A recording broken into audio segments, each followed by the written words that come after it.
This video is in response to Katerina's video post related to the school prison pipeline. Katerina, your response was very insightful, and I appreciated both the references to the literature as well as your own personal experiences.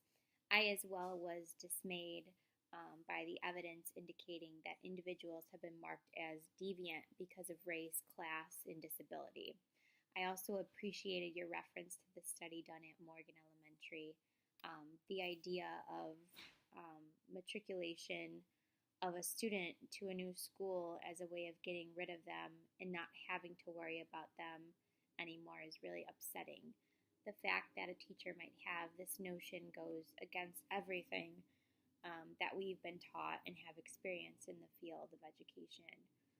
The situation seems to be a microcosm for the forward movement, or even kind of sweeping under the carpet of a disposable group without a voice.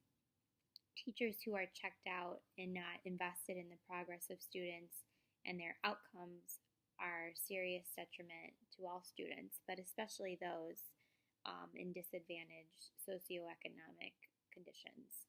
These considerations remind me of an aspect of teacher evaluation that I think is actually progressive and helpful in the fight against marginalization. That is the Danielson framework.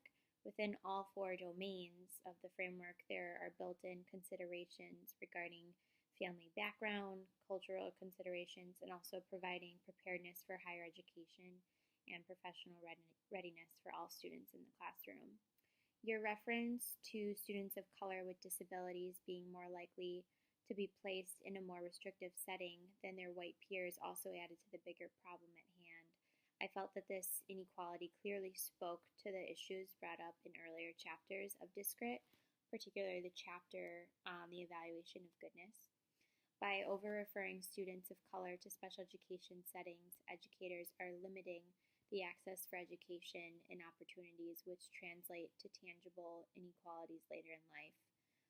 Katerina, I totally agree that teachers need to be more educated and aware of racial bias, and that more creativity in their interventions and consideration for cultural background should be taken into account. In response to your question, according to the U.S. Department of Education website, our mission of the OCR, that is Office for Civil Rights, is to ensure equal access to education and to promote educational excellence throughout the nation through vigorous enforcement of civil rights. They serve student populations facing discrimination and the advocates and institutions promoting systemic solutions to civil rights problems, admissions, recruitment, financial aid, academic programs, student treatment and services, counseling and guidance, discipline, classroom assignment, grading, vocational education, recreation, physical education, athletics, housing, and employment. It appears that their mission statement is more of a reactive measure than a preventative one. The OCR states that it responds to complaints related to the areas of guardianship, but seems less to prevent them from appearing. I think that the group should take a more educational stance so that these infractions can be stopped before they are problems. This may entail professional development for teachers, involvement in undergraduate as well as higher level collegiate pedagogy and teacher endorsement. Getting more at the root of the problem may help stem the problem instead of dealing with it after it has already manifested.